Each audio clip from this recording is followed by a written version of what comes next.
His lower lip drooped. His jaw jutted forward. One cheek sagged slightly, and his mouth never fully closed. Born with the mark of generations of royal inbreeding, Infante Luis of Spain spoke with a lisp and lived in exile. He died in silence at 58, not from war or treason, but from the slow collapse of failing organs and a heart weakened by blood too royal to survive itself. He was born in the shadow of power, but his face betrayed the price it took to get there. Luis Antonio Jaime de Borbón y Farnesio came into the world on July 25, 1727. Under the frescoed ceilings of the Spanish court, he was the youngest son of King Philip V of Spain and Elizabeth Farnese, queen consort and political architect. On paper, he was a prince, an Infante of Spain. In flesh, he was something else, the byproduct of too many centuries of bloodlines twisted into themselves. His mother was the great-granddaughter of Margaret of Austria. His grandmother, Dorothea Sophie of Neuburg, was herself a niece to a Spanish queen. His father, Philip V, was the grandson of Louis XIV of France, and his Bourbon blood had long since merged with the Habsburgs through strategic, repeated cousin marriages. In Luis's veins ran a pedigree too proud to dilute and too fragile to function. The effects were visible almost immediately. Luis had a long, asymmetrical face. One cheekbone sat slightly lower than the other. His jaw extended forward in a way that left his lips unable to fully seal. The lower lip sagged, giving his mouth a soft, wet openness that never quite went away. In his earliest portraits, court painters struggled to balance flattery with accuracy. Some gave him delicate features. Others, less kind or perhaps more truthful, captured the subtle forward thrust of his jaw, the slight droop of his eyes, the tired corners of his lips. His chin was small but overly long, his forehead prominent. His gaze appeared half-shuttered, like a boy already exhausted by the weight of his own bloodline. His mouth hung open when he was lost in thought. At court functions, attendees whispered about his unclear speech and the slow, nasal drawl that dragged behind his words. Servants reported that he sometimes swallowed his own sentences when anxious, that his tongue felt too large for his mouth. In one surviving letter, his brother Charles, who would later become king, wrote with a mix of scorn and embarrassment. Luis always stutters when agitated. No one understood a word during his first sermon in Toledo. Doctors of the era didn't have the vocabulary we do now. But today, we might call it mild mandibular prognathism, part of the so-called Habsburg jaw that plagued generations of royals. But to his contemporaries, he was simply marked. Visibly different, noticeably weak, not suitable for the demands of court life or throne. And that made him dangerous. Luis was born a legitimate son of a reigning king.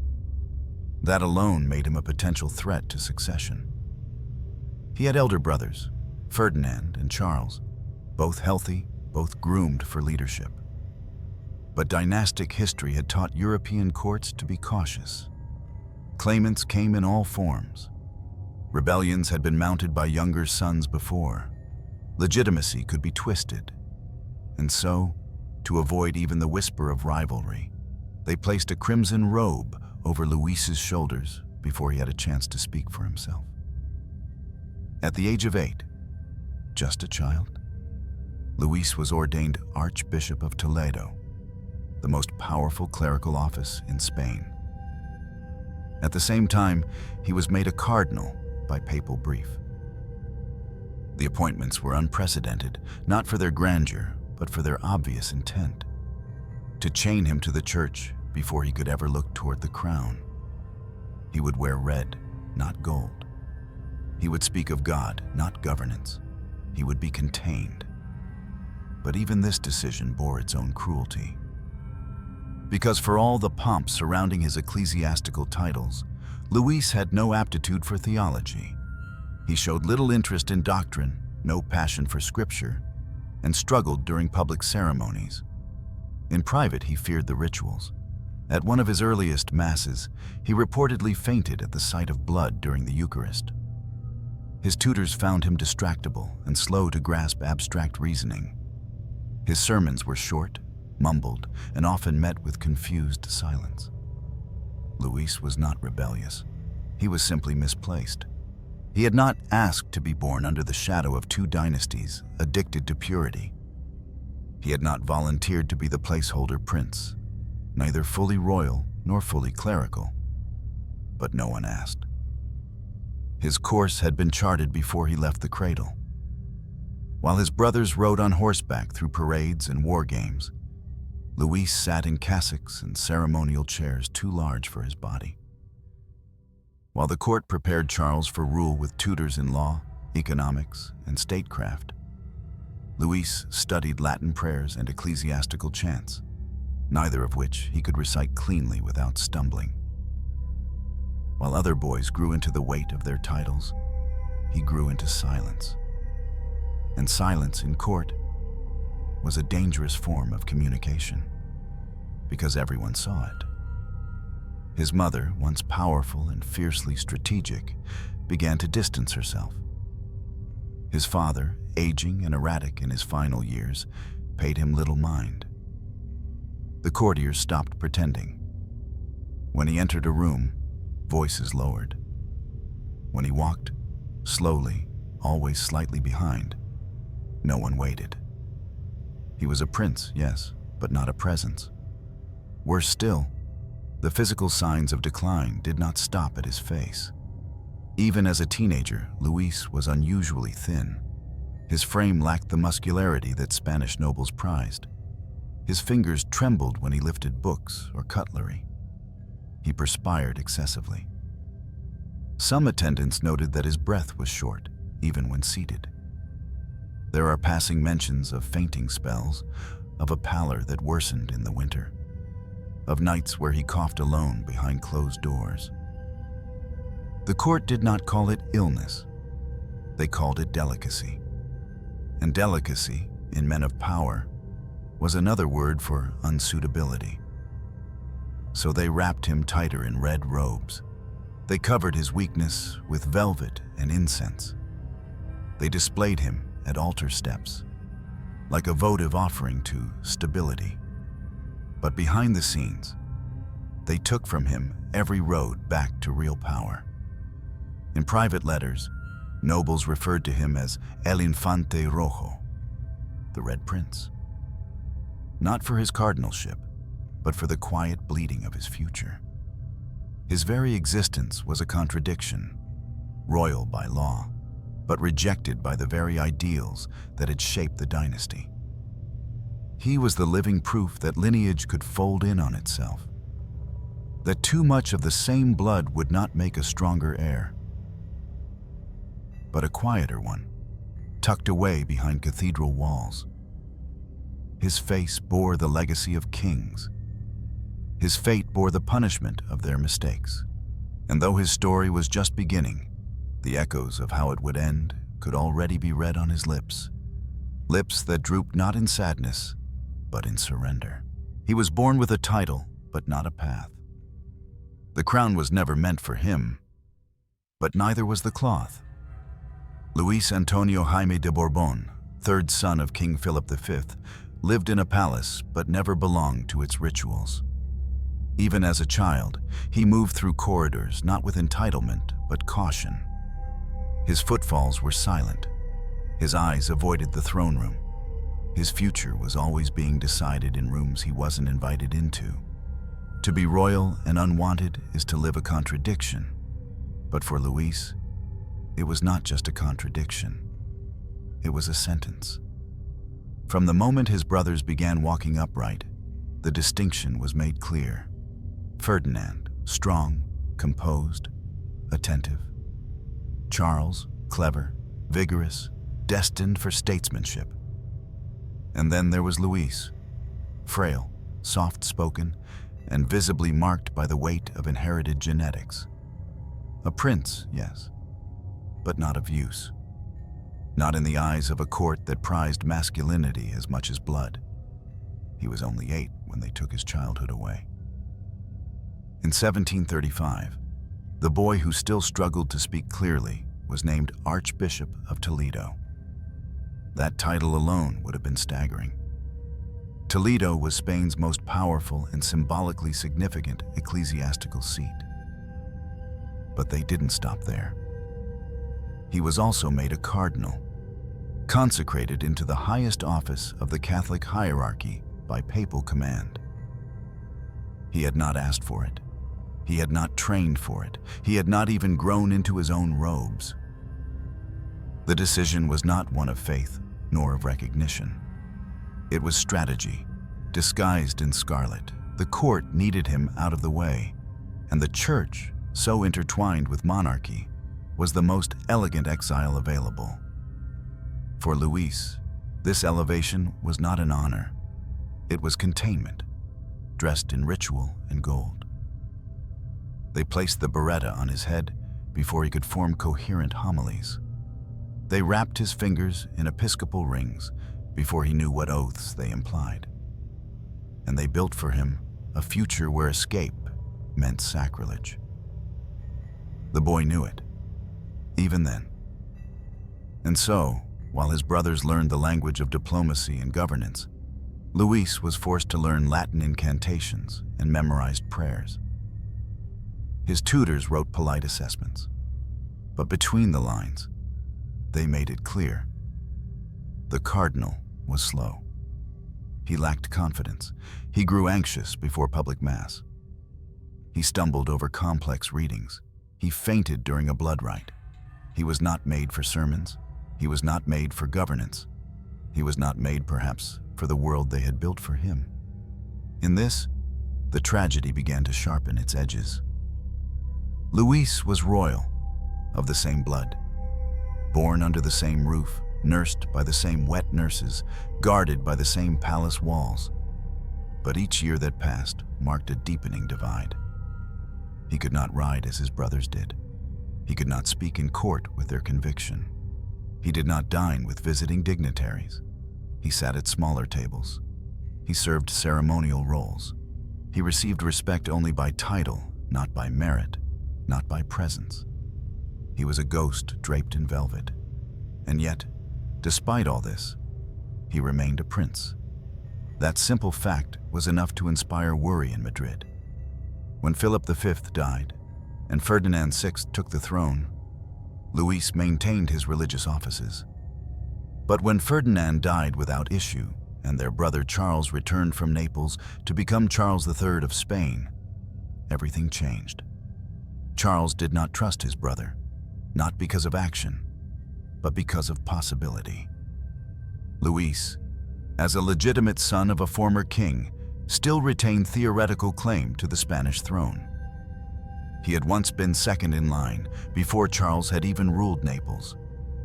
And despite his appearance, despite his weakness, despite his ecclesiastical obligations, Charles understood that legitimacy, real or perceived, could rally factions. And so he moved to erase that risk.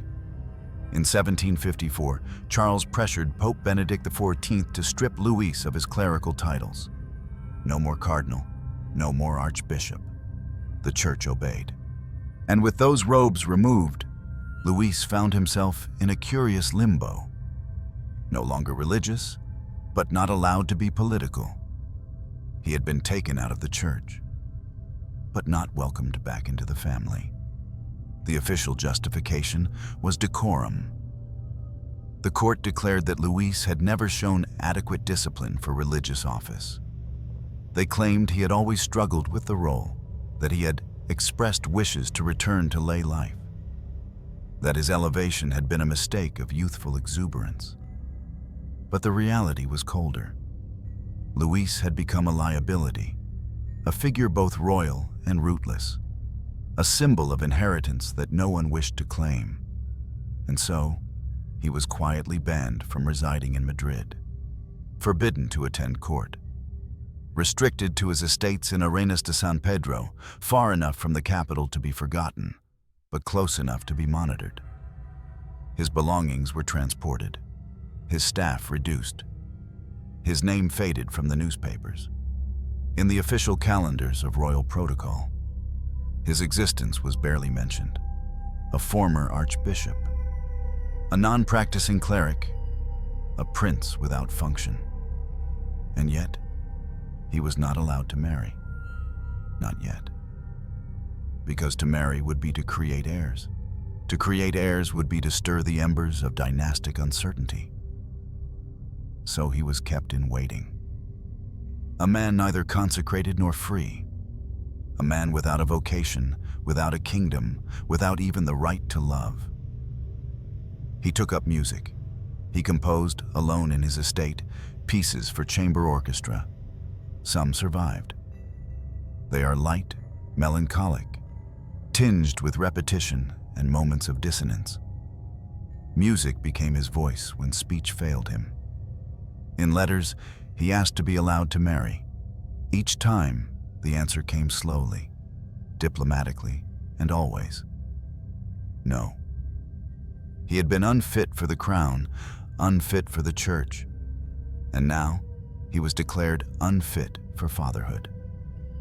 To be Luis was to exist between things, between obligation and rejection, between legitimacy and silence, between blood and exile. His brothers had ruled kingdoms. His ancestors had commanded empires. He played harpsichord in an empty salon, watched by servants who had learned never to speak unless asked. And outside the walls of Arenas de San Pedro, history moved on. Without him, they dressed him in silk, fed him from silver, surrounded him with gilded furniture and imported mirrors from Italy.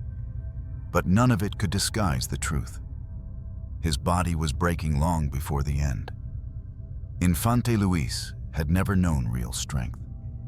Not in the limbs, not in the lungs, not in the heart. Even in his 20s, his steps were slow, measured as though the earth resisted him. He did not gallop on horseback like the nobles of his blood. He preferred walking, alone, unhurried, often with a hand on a wall for balance. His spine did not curve dramatically, but his posture was always a little folded, as though the weight of breath pressed downward. And breath was the problem, or at least the beginning of it. From early adulthood, Luis began suffering episodes of shortness of breath, sometimes accompanied by dizziness. There were nights when he would wake, coughing with such force that the servants feared for his lungs. Other times, he would simply fall into a quiet daze, staring out the window, lips parted, not in wonder, but in fatigue. Some called it melancholy, others called it a weak constitution. But it was neither the soul nor the spirit that betrayed him, it was the flesh. He coughed blood during winter. He fainted in the middle of a procession while visiting Segovia. He was carried, embarrassed, through the crowd, his cardinal robes wrinkled and dark with sweat. The whispers spread faster than the truth. The Infante is ill, they said. No, not ill, cursed. It's the blood. It's the jaw.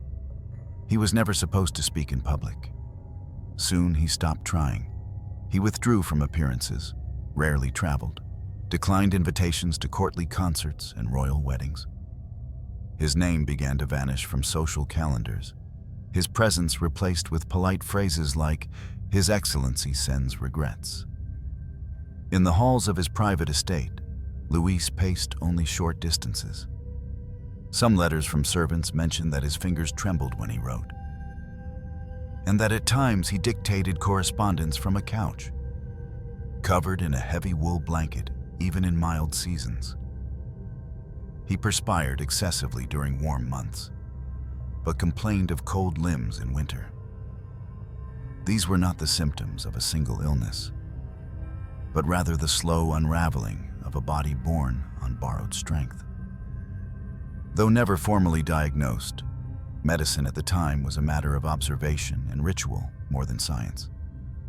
It's likely he suffered from a combination of circulatory and digestive disorders. Some modern historians speculate about congenital heart defects or chronic gastrointestinal inflammation.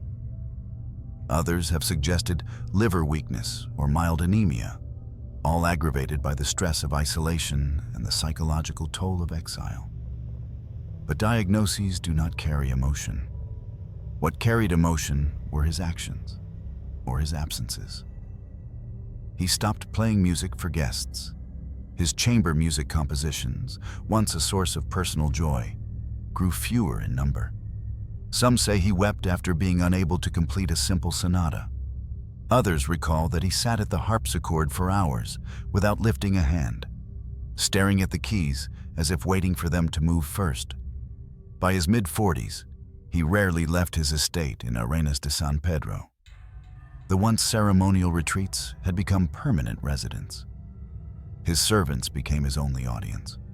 His rooms, vaulted, quiet, filled with the scent of burning candles and polished wood, became the final theater in which his life would be acted. He no longer stood for long periods. Meals were shortened. He consumed broth and soaked bread. He declined meat. Wine made him dizzy. Even water, at times, he sipped with effort. His body, it seemed, had signed a private truce with existence. It would remain, but only barely. And yet, the worst was not the weakness itself. It was the awareness. Luis was not a fool. He knew what strength looked like. He had seen it in the bearing of his brother Charles. Broad, commanding, assured. He had seen it in the portraits of his ancestors. Kings with stern brows and postures like marble. He had heard it in the thunder of royal reviews, the chorus of hoofbeats, the cheers of crowds for men in armor, not red cassocks. And he had seen what became of those who faltered. His grandfather, Louis XIV, had outlived all but one of his legitimate heirs. His great-uncle Charles II of Spain had died childless and deformed, his body riddled with the consequences of generations of incestuous pride. Luis knew that line. He had read the story, and in the mirror, he saw its footnote reflected. He began to ask for less. He stopped requesting audiences, stopped sending petitions, stopped composing new pieces of music. The staff at Arenas de San Pedro began to change less frequently. The letters grew shorter.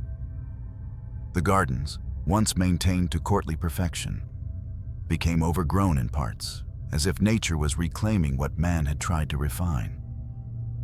And Luis, ever more silent, leaned further into the role the court had scripted for him years ago. The unthreatening brother, the pious exile, the fading figure. In truth, he had never been pious. An exile had not come from choice. But now, it was the only reality he knew. When visitors came, they described him as polite, but distracted. A man who looked not older, but wearier. His face had settled into an expression of soft disappointment. Not anger, never bitterness. Just the quiet fatigue of someone whose body had been quietly closing doors behind him all his life. His lips drooped a little lower than before. His voice, once unclear, now simply faint, emerged in short phrases. Often, he would speak only if spoken to. When laughing, he covered his mouth. Some thought it modesty. Others suspected shame. He walked less. Then, not at all. And so the Infante, who had once stood in the highest pulpits of Spain, though never with confidence, now reclined in a narrow bed, surrounded by old volumes, unopened letters, and servants trained to listen for the sound of breath slowing in the next room. His body had not collapsed all at once. It had faded, politely. In the background, of royal history, while the crown passed from brother to nephew, and the empire creaked under the weight of reform, revolution, and reaction. Luis simply ceased to be noticed. He was not dead. He was just not needed. And for the son of a king, that was perhaps the cruelest condition of all. They did not take it all at once. That would have been too loud, too visible. Instead, they took him apart slowly, first in rank, then in presence, then in dignity. Luis had been born with the weight of titles. As a child, he bore the name of Infante, a prince of royal blood.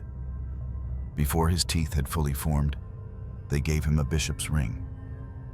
Before his voice settled, they placed the scarlet robes of a cardinal around his thin shoulders. It was ceremony stacked upon burden, power layered over containment. But it still carried the sheen of honor. That shine would not last. By the time Charles III ascended to the throne in 1759, the royal court had grown uneasy. Luis, no longer protected by religious office, was floating. He had been formally released from his ecclesiastical duties 5 years earlier. The cardinal had been laicized, the archbishop stripped of his mitre and crozier. And yet, despite the cassock being removed, he was not handed back the freedoms of a layman. He was neither priest nor politician, neither monk nor prince. He was a name the court could not quite erase, but no longer wished to remember. Charles, his elder brother, was pragmatic. He had governed Naples. He had survived Italian intrigue and Spanish politics. And above all, he had learned the dangers of uncertain loyalties. A younger brother with Bourbon blood, once a cardinal, now unmarried and living freely, posed a question the crown could not afford to leave unanswered. So the restrictions began. Luis was formally banned from residing in Madrid. Not temporarily, indefinitely. He was ordered to remain in Arenas de San Pedro, a remote estate nestled in the foothills, far from the centers of influence. The excuse was pastoral solitude, but the reason was clearer. Isolation prevents ambition, and distance erases memory. He was not exiled with violence, nor accused of any offense. That would have implied confrontation. Instead, he was relocated with politeness, like a guest overstaying his welcome. The crown ensured that his staff was reduced, his visitors limited, his letters discreetly monitored. When he wrote to petition the court, sometimes requesting only to be allowed to visit Madrid briefly, his requests were met with silence. Or worse, with delays long enough to make his hope feel foolish. They returned to him the title of Infante, yes, but it was ceremonial, a gilded label on an empty box. His name was spoken with forced respect. But doors remained closed. No councils, no correspondence on matters of state, no participation in dynastic planning, religious affairs, or court celebrations. His absence became routine, his presence an inconvenience. He had once stood beside kings at Mass. Now he was not even allowed to appear behind them in procession. Luis spent his days in modest opulence. His estate was stately, but far from the grandeur he was born into. He dined alone, or with carefully approved companions. He walked in gardens he could not leave. He heard news of the kingdom from letters delivered late. He was told which topics were not suitable for his ears. The restriction wasn't physical, it was atmospheric. He was permitted to breathe, but not to move. Permitted to live, but not to act. Even in private, the tone changed. In earlier years, his attendants had called him Eminence. Then, Your Grace. Now, simply Señor. The shift was subtle but devastating. He noticed. One afternoon, as recorded by a chamberlain's journal, he asked, not angrily, but with quiet despair. Did I forget how to be royal, or did they decide I never was? No one answered. There was no ceremony when he was stripped of his last remaining powers. No proclamation, no public acknowledgement, just a steady suffocation of roles, rites, and rituals. In Arenas de San Pedro, Luis turned inward. He continued to compose music, not for court performance, but for private catharsis. His harpsichord became his confidant. He wrote short pieces, almost all in minor keys. Sometimes he played them once, then never again. Sometimes he burned the sheet music after finishing. He claimed it was because the ink smudged. But those who served him knew better. The music was not for legacy. It was for forgetting. His correspondence with relatives dwindled. Some nephews never met him. Others knew him only as the uncle in exile. When foreign guests asked about him, they were told he was unwell or devoted to spiritual contemplation.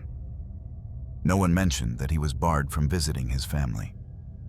When Charles III hosted grand receptions, Luis's name was not on the guest list. When royal portraits were commissioned, his image was omitted. In court genealogies, he was listed, but without annotation. No mention of his ecclesiastical past, no record of his former status. It was not defamation, it was erasure. And yet, the body remained. Luis aged in quiet. His face grew thinner, his eyes deeper set. The sag in his lower lip became more pronounced with time, more visible against the paleness of his skin. His voice weakened, but not from age, from lack of use. In private, he sometimes practiced public speaking, reading aloud in front of a mirror, not to prepare for any event, but to remember what it had felt like to address others with meaning. He still owned the robes from his time as cardinal. He never wore them again. They hung in a wardrobe, untouched. The red faded to rust. The gold thread dulled with dust. One evening, during a rare moment of conversation with an old friend from his earlier clerical days, he was asked if he ever regretted giving up the church. Luis answered without hesitation, "I did not leave the church. The church left me. And then, so did my family." It was not bitterness. It was clarity. Stripped of his position, removed from court, barred from the capital, denied the right to even stand among his peers. Luis had not been deposed in the usual way. He had been unmade piece by piece, until all that remained was a polite fiction of nobility, a decorative artifact kept far from view. His titles had once filled a full page. Now he signed his letters simply, Luis.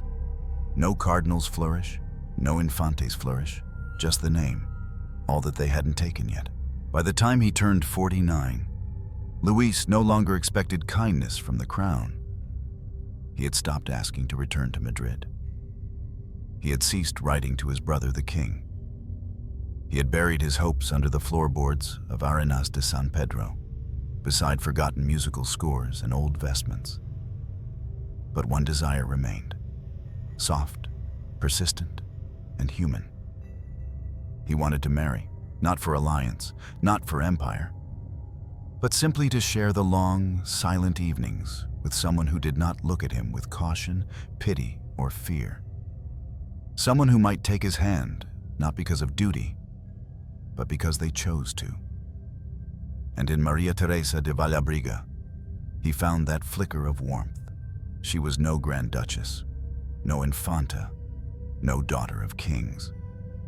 Maria Teresa belonged to a minor branch of Aragonese nobility, refined in bearing but distant from any claims to the throne. She had no army behind her name, no dowry to tempt policy, no titles to awaken political suspicion.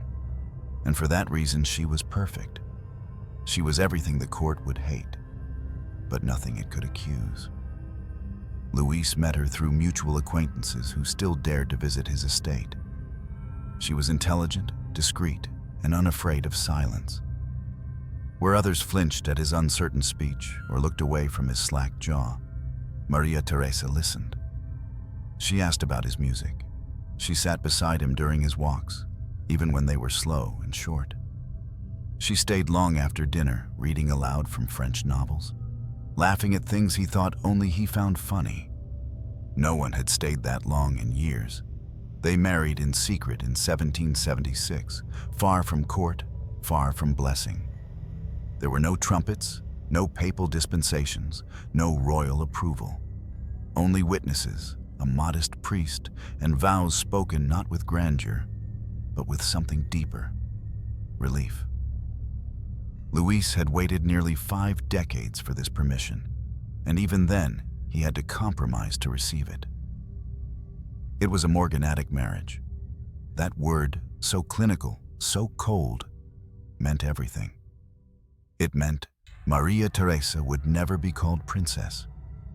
It meant their children would never inherit royal rights, titles, or claims. It meant the union was, in the eyes of power, a confession of inferiority. And yet, Luis accepted all of it, because the alternative was eternal loneliness. The crown allowed the marriage with stipulations. Unspoken, but clear. The Infante was no longer a threat. At 49, with ailing health and no political following, he was considered harmless. Let him have his wife. Let him have his children. Just make sure they never step too close to the line of succession. Let love exist, so long as it remains beneath the ceiling of power. And so, for the first time since boyhood, Luis experienced domestic peace. In the quiet chambers of their estate, away from the surveillance of Madrid, he became a husband, a real one. Not ceremonial, not symbolic. He laid down the burdens of titles and sat instead in gardens with his wife, listening to her stories, her laughter, her breath. They dined without formality. They spoke without scripts. They argued gently. They grew older together. Soon, they had children. A son, Luis Maria. 2 daughters, Maria Teresa and Maria Luisa. He held them like fragile heirlooms, not because they were delicate, but because he knew how quickly joy could be revoked. And in some ways, it was. From the moment of their birth, the children were bound in invisible chains. They were not allowed to bear the name de Bourbon. They could not appear at court. They were forbidden the titles that their blood should have carried. Even their baptismal records were carefully worded to avoid any suggestion of dynastic legitimacy. When his son was born, Luis sent a letter to Charles III asking that the boy be allowed to take the Bourbon name. He received no reply. Later, when he petitioned again, this time only to allow his son to study in Madrid under a royal tutor, he was told the matter was inappropriate. Even in love, he remained shackled. He built a small chapel on the estate. He commissioned portraits of his wife and children. He composed lullabies for them, one of which survives, soft and hesitant in its phrasing, like a man trying to translate affection into sound. But nothing could change the fundamental fact. The court had not forgiven him for being born. The more his children grew, the more they became reminders of a marriage that had not been sanctioned. They were beautiful, healthy, bright-eyed, free from the signs of deformity that had haunted their father's youth. But that didn't matter. In the eyes of the crown, they were dangerous, because they proved that Luis, even in exile, had planted a branch of the family tree that did not follow the rules. And so, they were denied entry into its shade. His son, Luis Maria, would later be forced into the church, just as Luis had been. He would become a cardinal, cloaked in red not because he sought it, but because his bloodline demanded it. A life repeated, not reborn. His daughters would marry well, but always with boundaries. They were accepted only after their father had died. Only once he was no longer there to remind the court of its quiet betrayal. Luis knew this was the price. Still, he loved them. In private, he whispered to Maria Teresa that he would rather be forgotten with her than remembered without her. He knew their children would struggle. He knew history would not write kindly of their union.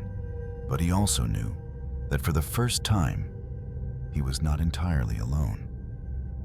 His body remained weak. His voice still faltered. His titles had been reduced to ornaments. But in the eyes of his wife, he saw something no crown had ever given him: the absence of shame. And for a man who had been treated as a burden his entire life, that was as close to nobility as one could hope to feel. The decay was slow. It began with the stomach, then the limbs, then the voice, then everything. By the early 1780s, Luis's body had become a quiet battlefield of silent failures. No single illness declared itself. No dramatic rupture announced a crisis. Instead, one system after another faltered. He woke each morning already tired. He sat longer at the edge of his bed. He ate slower, drank less. Sometimes he slept through the day and woke into a night that felt no different. The man who had once been dressed in scarlet and gold now wore layers of wool and linen, not for modesty, for warmth. His skin turned sallow. His hands trembled when he held a spoon. Even music, his last language, abandoned him. He could no longer sit at the harpsichord for more than a few minutes without feeling a dull ache rise through his spine and into his neck. When he tried to play, his fingers missed keys. When he tried to read, the letters swam. Doctors were summoned from Avila and even from Madrid. They brought polished tools and theories written in Latin. They examined him with formal detachment and offered diagnoses with the same vague confidence: exhaustion of the liver, weakness of the pulse, irregular humors, fragile digestion, possibly intestinal inflammation aggravated by nervous temperament. But what they never said aloud, what they never needed to, was what everyone already knew. Luis was not dying of one disease. He was dying from years of inherited fragility, of genetic collapse, of living too long in a body crafted by generations that refused to marry outside themselves. He was not old, but he had been born worn thin. By 55, he could no longer climb stairs without assistance. By 56, he could not dress himself. By 57, he could barely speak above a whisper. Maria Teresa, his wife, took to feeding him by hand. Not out of symbolism, but necessity. She soaked his bread in broth. She trimmed his meat into pulp. She helped him raise a cup to his lips. On good days, he would smile faintly. On bad days, he would close his eyes and refuse to open them. He began to waste away. His cheeks collapsed inward. His lower lip sagged more noticeably, now visibly wet in the corners. His eyes dimmed, not with age, but with depletion. There were mornings when servants found him already dressed, sitting by the window, unmoving, watching nothing. Not praying, not meditating, just sitting, as if waiting for the body to forget its function entirely. Letters arrived from Madrid, but they were formal, cold, and few. The king sent no physician. No family member came to visit. His children were forbidden from entering court, and now even from entering the conversation. He had been erased in increments. And now, even his decline was not permitted to disturb the order of things. The shame was not in his sickness. It was in how it confirmed everything the court had feared. A prince who had been too fragile to rule was now too broken to die in dignity. They did not want his suffering near the capital. They did not want it seen. His collapse had to be kept where it began, in exile. There was no public prayer said in Madrid, no mass for his recovery, no official announcement of his failing health. Only in the quiet rooms of Arenas de San Pedro did the tragedy unfold, behind thick curtains and locked doors, where the air smelled of vinegar, candle wax, and winter cloth. Servants whispered that his urine had turned dark, that he cried out some nights, not in pain, but in confusion, that his tongue sometimes refused to move, that his memory faltered, that he called out for his mother, long dead, as though he were 8 years old again, dressed in red robes he didn't understand. In his final year, he spoke almost not at all. He communicated through looks, small gestures, the raising of an eyebrow, the tapping of a single finger against the armrest of his chair. Once, when asked if he wished for the bishop to visit him for final rites, he shook his head slowly and said, "Not yet. Not again." It was the longest sentence he had spoken in days. As his internal organs failed one by one, his liver bloated, his kidneys sluggish, his heart irregular, his estate became not a retreat, but a ward. Yet no royal physician took charge of the case. No official court response was issued. The Infante had become, in the eyes of the dynasty, a private burden, and so he was left to die like one. His son, Luis Maria, wrote letters pleading to see him. They were returned without comment. His daughters offered to stay in the house to help their mother. They were denied access. The royal decree was final. No children of this morganatic marriage were to be present in official mourning or preparation. Even in death, they wanted his legacy controlled. But Maria Teresa remained. She stayed by his side through the nights when his breathing turned shallow, through the moments when he no longer recognized his own reflection, through the days when his fingers gripped hers, not with affection, but desperation. She wiped his mouth. She combed his hair. She sat in the silence he had learned to live inside and did not fill it with false comfort. When he could no longer speak, he mouthed her name. Not loudly, not for anyone else to hear. Just once, just enough for her to see it. She kissed his forehead, and then he closed his eyes. He died without witnesses, not because no one was present, but because no one from the world that made him had stayed to see how he left it. August 7th, 1785. A quiet morning in Arenas de San Pedro. No cannon fired. No court official rode to announce the end. The bells of Madrid did not toll because no one had rung them. In the capital, they were busy with matters of empire. They had no time for the death of a discarded brother. Luis Antonio Jaime de Borbón, once Cardinal of Toledo, once Infante of Spain, once a prince wrapped in velvet and constraint, exhaled his last breath beside the window where he had spent years watching the seasons forget him. There was no priest holding his hand, no king at his side, no dynastic heir kneeling in grief, only servants, quiet and competent. And Maria Teresa, still holding the same fingers she had fed with bread and broth during his final months. She did not cry, not at first, because the death itself was not sudden. It had already been happening for years, just in pieces. The final collapse came after days of fever and silence. His organs had long since failed in sequence. First the kidneys, then the liver, finally the heart, which had been slow and uncertain for months. The palace physician, when later asked, would write a single line: death due to systemic failure aggravated by long-standing intestinal and circulatory weakness. No more, no elaboration. no poetry. In the end, they would try to make even his death sound like a medical footnote. But those who were there knew better. They had watched a man shrink not just in body, but in the eyes of his own bloodline. They had seen the letters go unanswered. They had seen how the court avoided even mentioning his name, as if speaking it aloud might conjure up guilt or worse, remembrance. They had witnessed his life stripped down to simple actions: rising, sitting, coughing, dozing, staring.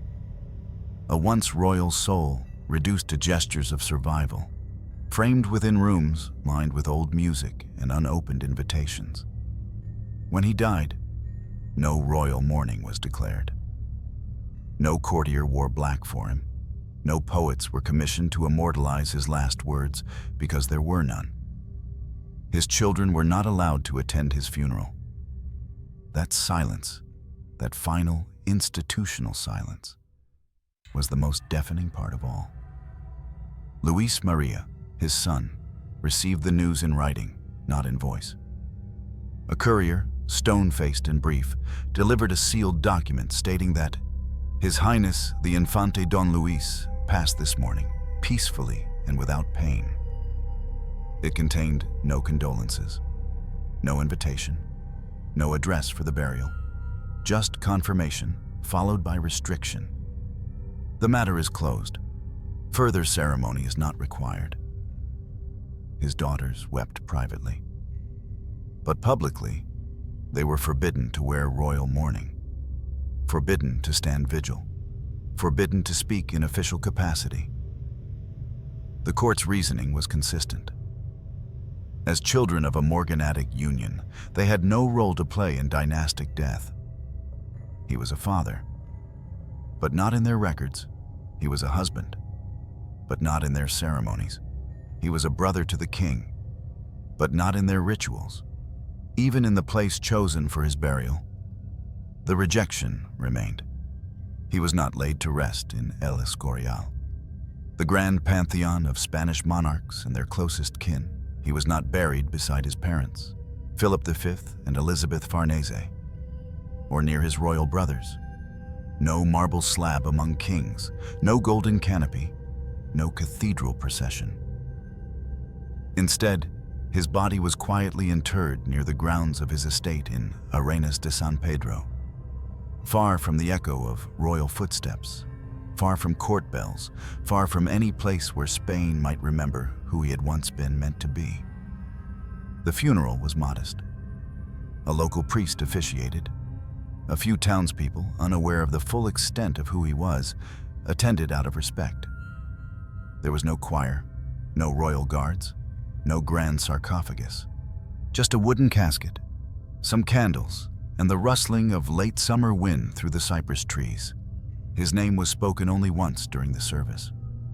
Even the inscription on his tombstone was simple: Luis de Borbon, 1727 to 1785. May God grant him peace.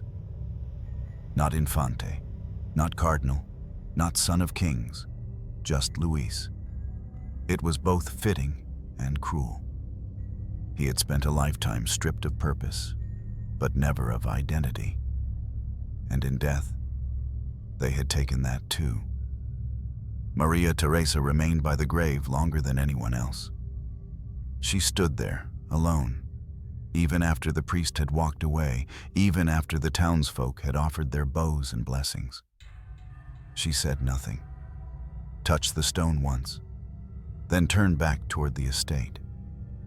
She knew, better than anyone, that there would be no restoration, no late recognition, no posthumous dignity offered by the crown. What had been denied in life would remain denied in death. The man she had loved had been erased, not violently, but thoroughly. His portrait would not hang in palaces. His name would not be included in official dynastic genealogies.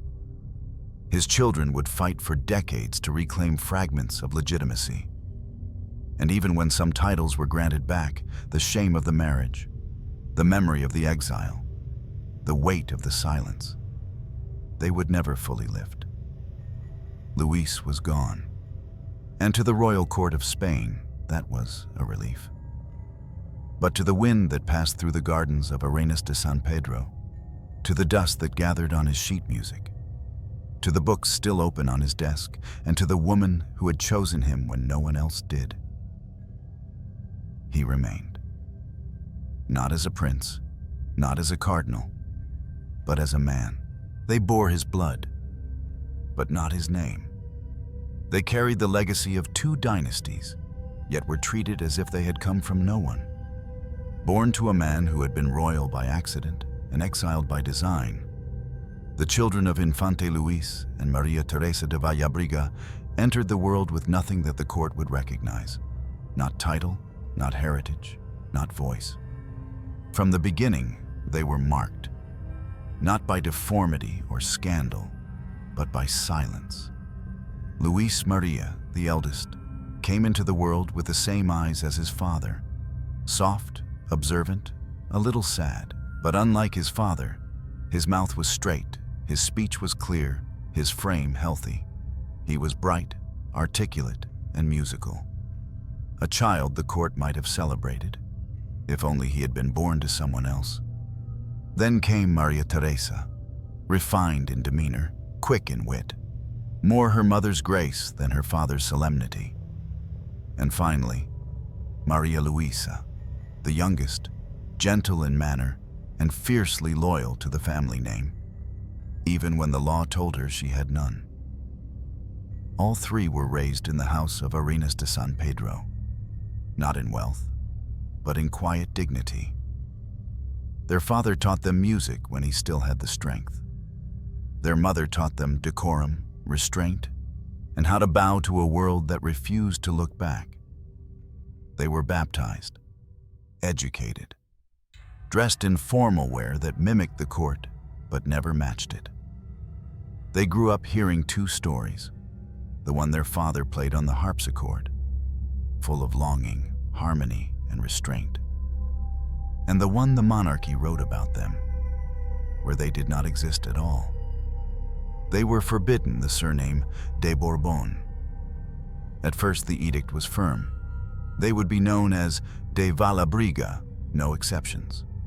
The reason was not legal, it was symbolic. To give them the Bourbon name was to admit they came from a line of kings. And the court had already decided. Luis's marriage was morganatic, his children non-dynastic, their future irrelevant. So they grew up not as heirs, but as footnotes. When other royal children attended grand balls in Madrid, they remained in the countryside. When their cousins were trained in politics and diplomacy, they were tutored in Latin, manners, and resignation. When noble families scouted for alliances, their letters of inquiry went unanswered. They had royal blood, yes, but in a country obsessed with purity, they were considered deluded. Still, they hoped. Luis Maria, bright and devout, longed for a role in public life. He wrote poetry, he composed music, he studied theology, but not because he was drawn to the church. He hoped, quietly, naively, that good behavior might earn him recognition. It did not. When his father died, Luis Maria petitioned the court to be allowed to attend the funeral. He was denied. When he asked to reside in Madrid, the response was delay, then silence. When he applied to retain use of his family crest, the matter was deemed improper. Eventually, the crown gave him an offer. He could become a cardinal, the very path his father had once been forced into. The irony was bitter, but the alternative was obscurity. He accepted. At 24, he was made Archbishop of Seville. At 26, he was created a cardinal by Pope Pius VI. On paper, it was a rise. In truth, it was another containment. Dignified, ornate, permanent. The same velvet trap. His sisters fared no better. Maria Teresa married Don Manuel de Godoy di Bassano, Count of Boadilla del Monte, a union tolerated, not embraced. Her marriage, like her birth, was recorded without fanfare. Maria Luisa entered a convent, not entirely by choice. The church was often where inconvenient daughters were folded away with prayers and vows. Still, the children did not surrender quietly. Luis Maria, in particular, refused to vanish. He fought for recognition, not with rebellion, but with presence. He wrote to his cousin King Charles IV. He performed his duties with rigor. He became known in intellectual circles for his refinement. And eventually, the wall cracked. In 1799, nearly 15 years after his father's death, Luis Maria was granted the title Count of Chinchon. Not a royal dukedom, not an infant's due, but something. Later, in 1800, a greater restoration came. He was legally allowed to use the surname de Bourbon. It was at last a public admission that he was the son of a Bourbon prince. But the damage had already shaped him.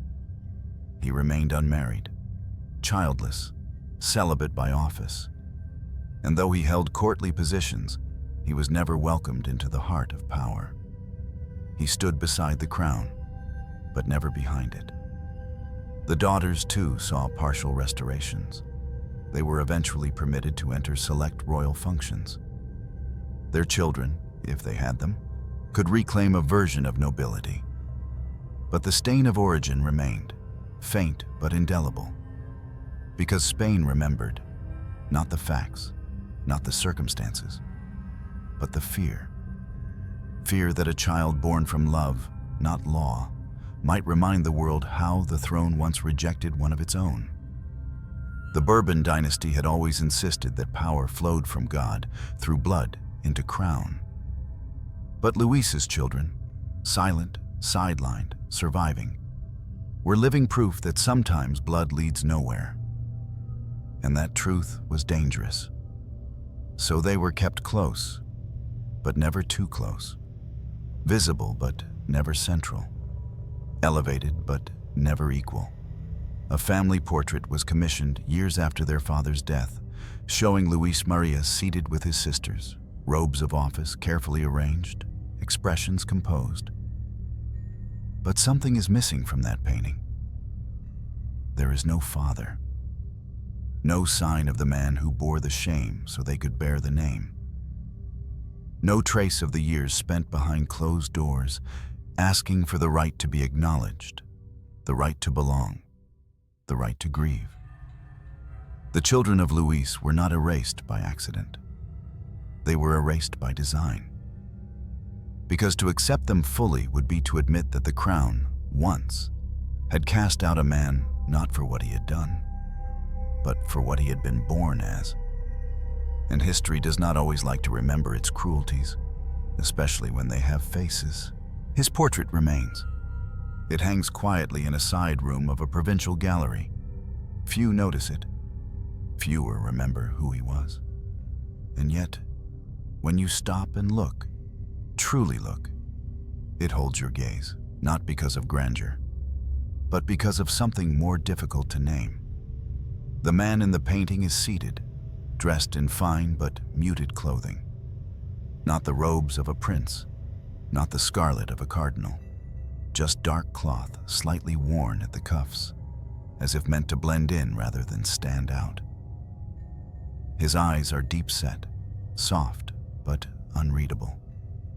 His lower lip protrudes slightly. His jaw pushes forward with just enough tension to unsettle the symmetry of the face. His mouth is half open, not from surprise, but from structure. He does not smile. He does not challenge. He simply exists. But in that expression, wordless, uncelebrated, unapologetic, there is a warning. Because this face was not drawn from war, not carved by ambition, not hardened by power. It was shaped, quite literally, by history folding in on itself. Luis Antonio Jaime de Borbón y Farnesio was never king. But his face tells the story of kings who refuse to look beyond their own bloodline. It tells the story of marriages built on fear of dilution, of dynasties obsessed with keeping power pure, even as that purity turned into fragility, into deformity, into decline. In that face, elongated, asymmetrical, almost apologetic, we see the echo of Charles II, the last Habsburg king of Spain, who died childless, his body riddled with signs of inherited collapse. We see the residue of Austrian empresses and French consorts, of cousins married to cousins, of lines that crossed too often in the name of continuity. Luis was not grotesque. He was not malformed to the degree that made people recoil. But he was off. Just enough. Enough for courtiers to speak about him in whispers. Enough for bishops to question his ability to preach. Enough for kings to exile him politely rather than risk him publicly.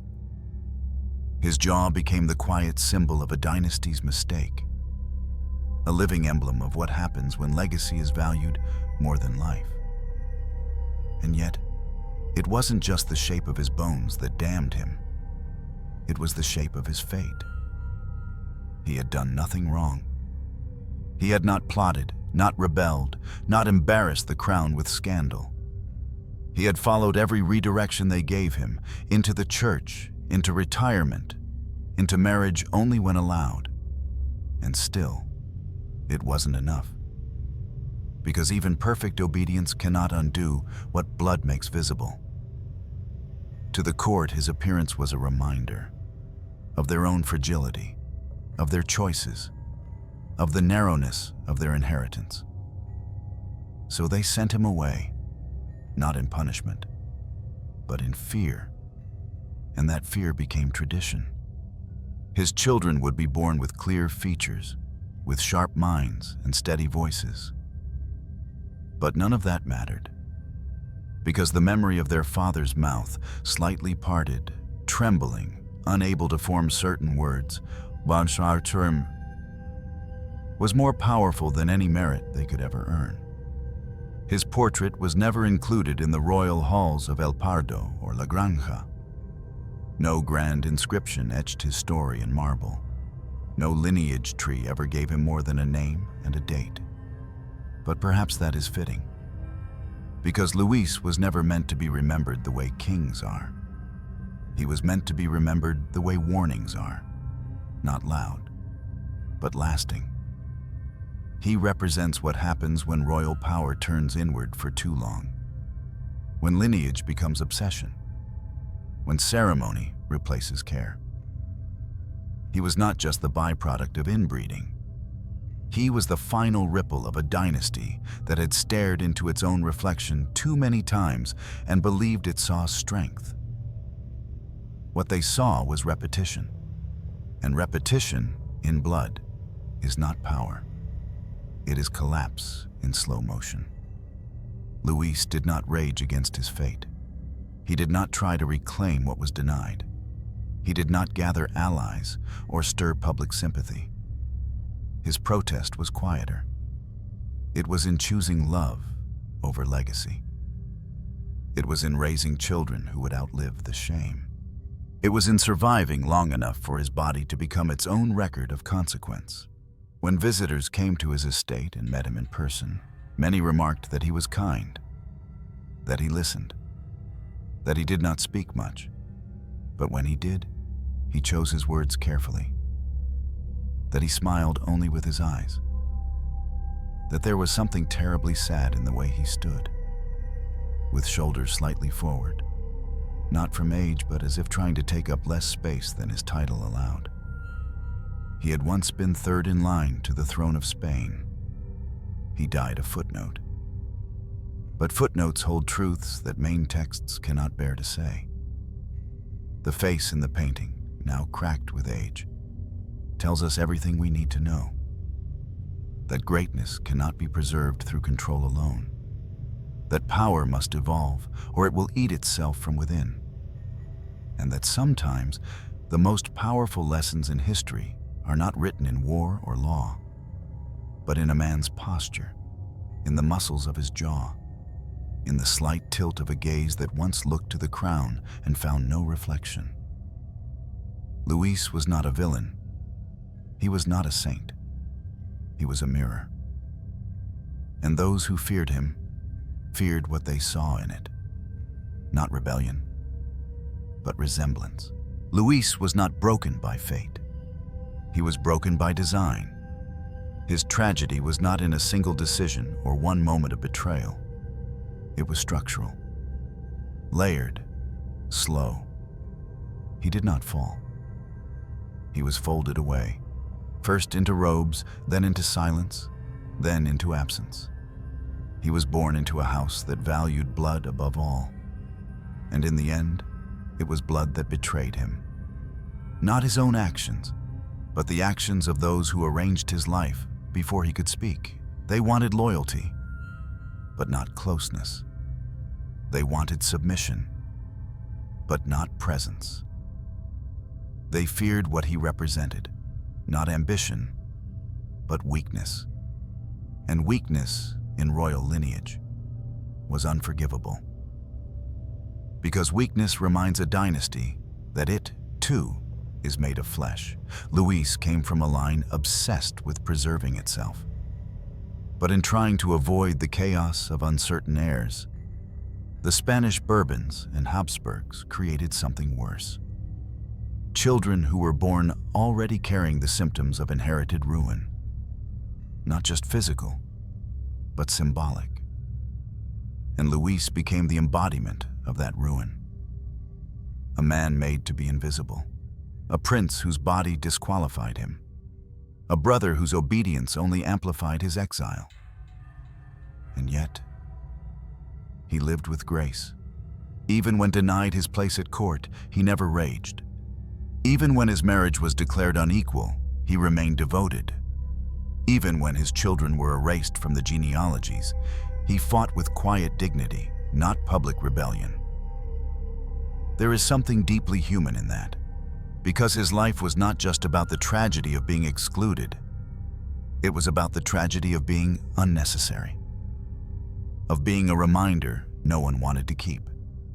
He did not die of treason, or violence, or disgrace.